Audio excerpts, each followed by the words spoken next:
अंजलि खाना बनाने में माहिर थी। सिर्फ इसी वजह से रमेश ने उससे शादी की थी।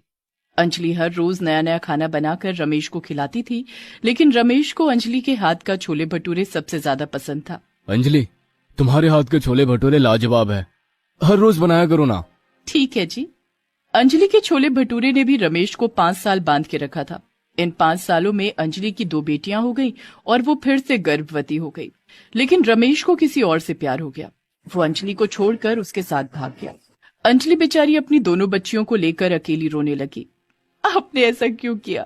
आखिर मैंने आपको क्या कुछ नहीं दिया था? अब हमारा क्या होगा? हम तो रास्ते पर आ गए। रमेश की कमाई से घर चलता था। अब रमेश ही चला गया तो घर में पैसे आने भी बंद हो गए। अंजलि अपनी अमीर जेठानी उर्मिला से पैसे उधार मांगने के लिए गई। दीदी मुझे कुछ पैसे उधार दे दो, बच्चों को खाना खिलाना है। उधार दे दूं? उधार लौटाएगी कैसे? कुछ काम धाम तो करती नहीं है तू, जा भाग जा। उर्मिला ने अंजलि को भगा दिया। अंजलि घर लौट आई और देखा रमेश अपनी नई बीवी को लेकर घर लौट आया है। रमेश को देखते ही अंजलि ने रोना धोना शुरू कर दिया। ये क्या किया आपने? घर में सौतन लेकर आ गए। ये मेरा घर है, मैं किसी को भी लेकर आ सकता हूँ। मैं पक गया हूँ तुमसे, जा भाग यहाँ से, अपनी बेटियों को लेकर भी जा। रमेश ने अंजलि को घर से निकाल दिया। अंजलि अपनी दोनों बेटी राधा और राखी को लेकर रास्ते पर आ गई। रात हो गई। सब लोग दुकान बंद करके अपने अपने घर जाने लगे। ठंड भी बढ़ने लगी। राधा और राखी को जोर की भूख लगी। माँ बहुत जोर से भूख लगी है माँ, मुझे आपके हाथ के छोले भटूरे खाने हैं। अंजलि बेबस थी। उसके पास एक फूटी कौड़ी नहीं थी। वो छोले भटूरे कहाँ से लाती? उसने कहा, बेटी छोले भटूरे क्या, जहर खाने के पैसे नहीं है मेरे पास। रात भर रुक जा बेटी, कल खाने का कुछ इंतजाम करती हूँ। लेकिन रात बिताना ही सबसे ज्यादा मुश्किल था। ठंड का मौसम आ गया था और रात को ठंड भी बढ़ने लगी थी। साथ में ओस भी गिरने लगी थी। अंजलि ने एक दुकान के सामने शेड के नीचे आश्रय लिया। लेकिन वो कहते हैं ना, जब मुसीबतें आती हैं तो सारी मुसीबतें एक साथ आती हैं। कुछ ही देर में एक पुलिस वाला वहां आ गया। भिखारीन, तो इस दुकान के सामने नहीं बैठ सकती। लेकिन क्यों साहब, अभी तो दुकान बंद है। मैं तुझ जैसी औरत को बहुत अच्छे से पहचानता हूँ। तुम लोग चोर हो, चोर। भागो यहाँ से, नहीं तो अंदर कर दूंगा। अंजलि डर गई और वहां से चली गई। उसने पूरी रात अपनी दोनों बच्चियों को लेकर आसमान के नीचे ही बिता दिया। सर पर ओस गिरने के कारण दोनों बच्चियों को अगले दिन बुखार हो गया। वो दोनों खांसने लगी। माँ, सीने में बहुत दर्द हो रहा है माँ। दवाई चाहिए माँ, खाना भी चाहिए। दोनों की हालत देखकर अंजलि भी रो पड़ी। वहीं पर छोले भटूरे की एक दुकान थी। अंजलि ने दुकानदार के पास जाकर कहा, साहब कुछ खाने के लिए दे दो ना साहब, बच्चियां भूखी हैं। बच्चियों को खिला नहीं सकती तो पैदा क्यों करती हो? ऊपर से गर्भवती भी हो। जाओ, खाना नहीं मिलेगा। तो फिर काम दे दो साहब, मैं बहुत अच्छे छोले भटूरे बनाती हूँ, आपका सेल बहुत ज्यादा बढ़ जाएगा। अच्छा, ऐसा है क्या? ठीक है, बना कर दिखाओ पहले। अंजलि ने तुरंत छोले भटूरे बना दिया। खाकर दुकानदार ने कहा, अरे वाह, सच में ये बहुत अच्छी है। ठीक है, काम पे लग जाओ। अंजलि काम पर लग गई, लेकिन अभी भी उसकी दोनों बेटियों को खाना नहीं मिला। दुकानदार ने कहा, पहले काम खत्म करो, उसके बाद खाना मिलेगा। दोनों बेटियां अपनी माँ की मदद करने लगी। उन्हें खाना चाहिए था, दवाई चाहिए थी। वो दोनों भूख और बीमारी के मारे तड़प रहे थे। अंजलि ने पूरा दिन काम किया। वो छोले भटूरे बनाती रही और लोग खाकर तारीफ करने लगे। दुकानदार ने राधा और राखी से भी बहुत काम करवाया। उन दोनों से बर्तन धुलवाया गया, खाना सर्व करवाया गया। पूरे दिन के बाद राधा और राखी को छोले भटूरे खाने को मिले और दुकानदार ने अंजलि को पैसा दिया। ये लो रुपए, तुम्हारी आज की तनख्वाह। अंजलि ने जिंदगी में पहली बार पैसा कमाया था। खुशी से उसकी आंखों में आंसू आ गए। उसे नहीं पता था कि वो छोले भटूरे बेचकर पैसा भी कमा सकती है। उसने दुकानदार से दुकान में ही रहने की परमिशन ले ली और उसके बाद अपनी दोनों बेटियों के लिए दवाई खरीद कर लाई।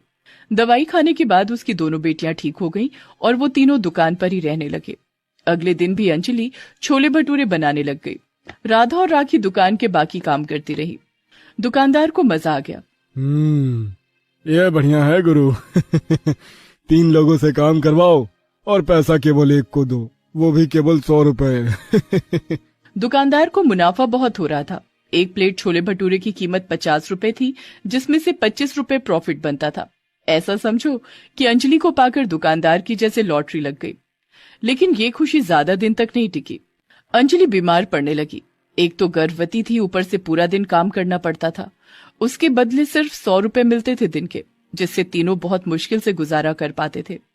अंजलि ने एक दिन दुकानदार को पैसे बढ़ाने के लिए कहा तो दुकानदार गुस्सा हो गया। पैसे नहीं बढ़ा सकता, मैंने तुझे काम दिया, यही बहुत है। ठीक है साहब, तो फिर मैं आपकी दुकान पर और काम नहीं कर सकती। अंजलि ने काम छोड़ दिया। दुकानदार ने अंजलि को दुकान से निकाल दिया। राधा और राखी चिंता में पड़ गए। माँ, अब हम गुजारा कैसे करेंगे?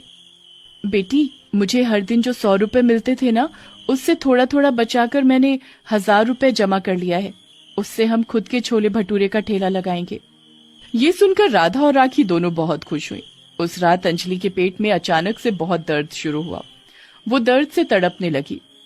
आह, मेरा पेट फटा जा रहा है। आह आह। ऐसे ही दर्द से तड़पती हुई अंजलि ने रास्ते पर एक लड़के को जन्म दिया। बेटा पाकर अंजलि बहुत खुश हुई और अगले दिन 1000 रुपए से अंजलि ने छोले भटूरे का सामान खरीदकर फुटपाथ पर छोले भटूरे का ठेला लगा दिया। वो छोले भटूरे बनाने लगी। छोले भटूरे खाइए, आइए आइए, गर्मा गर्म छोले भटूरे। लेकिन पहले दिन अंजलि के छोले भटूरे नहीं बिके। उसने जितने भी छोले भटूरे बनाए थे वो सब खराब हो गए। अंजलि का पैसा बर्बाद हो गया। दुकानदार ने हंसते हुए अंजलि से कहा, नहीं बिकेंगे, दिल्ली में छोले भटूरे की दुकान बहुत है। अच्छे अच्छे दुकान छोड़कर तेरे ठेले पर छोले भटूरे खाने के लिए कौन आएगा? हाँ? अंजलि को ये बात सच लगी। दिल्ली में छोले भटूरे की दुकानों की कमी नहीं है। अगर अंजलि को छोले भटूरे बेचने हैं तो उसे कुछ नया करना होगा। अंजलि ने बहुत सोचा। फिर राधा ने कहा, माँ, मैं सोच रही थी क्यों ना बाहुबली छोले भटूरे चैलेंज करवाया जाए और बाहुबली भटूरे खत्म करने पर 2000 रुपए इनाम भी दिया जाए। क्या? बाहुबली छोले भटूरे कौन खाएगा? और 2000 रुपए में कहाँ से लाऊंगी? मुझे प्रॉफिट की जगह लॉस होगा। ये तो बकवास आइडिया है। नहीं माँ, सुन तो लो, लोग प्राइज मनी के लालच में भटूरे खाने आएंगे, लेकिन भटूरे में बहुत तेल होता है, लोग खत्म ही नहीं कर पाएंगे, हमें मुनाफा ही मुनाफा होगा। ये सुनकर अंजलि को समझ में आया कि ये एक अच्छी स्ट्रेटजी है। उसके पास सिर्फ 200 रुपए बचे थे। उसने उन पैसों से मैदा खरीदा और बाहुबली भटूरे बनाने लगी। राधा और राखी ने हाथ से लिखकर एक बोर्ड लगा दिया, आइए छोले भटूरे चैलेंज में आइए, बाहुबली भटूरा अकेले 10 मिनट में खत्म करने पर पूरे 2000 रुपए इनाम मिलेंगे। इनाम के बारे में सुनकर लोग बाहुबली भटूरे खाने आ गए। फटाफट अंजलि के 5 बाहुबली भटूरे बिक गए, लेकिन कोई भी 10 मिनट के अंदर बाहुबली भटूरा खत्म नहीं कर पाया। बाहुबली भटूरे का दाम भी ज्यादा था। 10 मिनट के अंदर अंजलि को 500 रुपए का प्रॉफिट हो गया। अंजलि बहुत खुश हो गई। ऐसे ही और लोग उसकी दुकान पर आने लगे और कुछ ही दिनों में अंजलि के बाहुबली छोले भटूरे चैलेंज फेमस हो गया। फूड ब्लॉगर आने लगे। ये देखिए, हम आए हैं बाहुबली भटूरे चैलेंज करने। चलिए देखते हैं हम इसे खत्म कर पाते हैं या नहीं। ऐसे ही कुछ दिनों में अंजलि अमीर हो गई। उसने पक्की दुकान भी बना ली और अपने तीनों बच्चों को लेकर रहने के लिए घर भी खरीद लिया। उधर रमेश की नई बीवी उसे छोड़कर भाग गई। रमेश की नौकरी भी चली गई और रमेश अंजलि के पास आकर दया की भीख मांगने लगा। लेकिन अंजलि ने रमेश को माफ नहीं किया। अंजलि ने रमेश को दुकान में नौकर के तौर पर रख लिया और ऐसे ही वो खुशहाल जिंदगी बिताने लगी।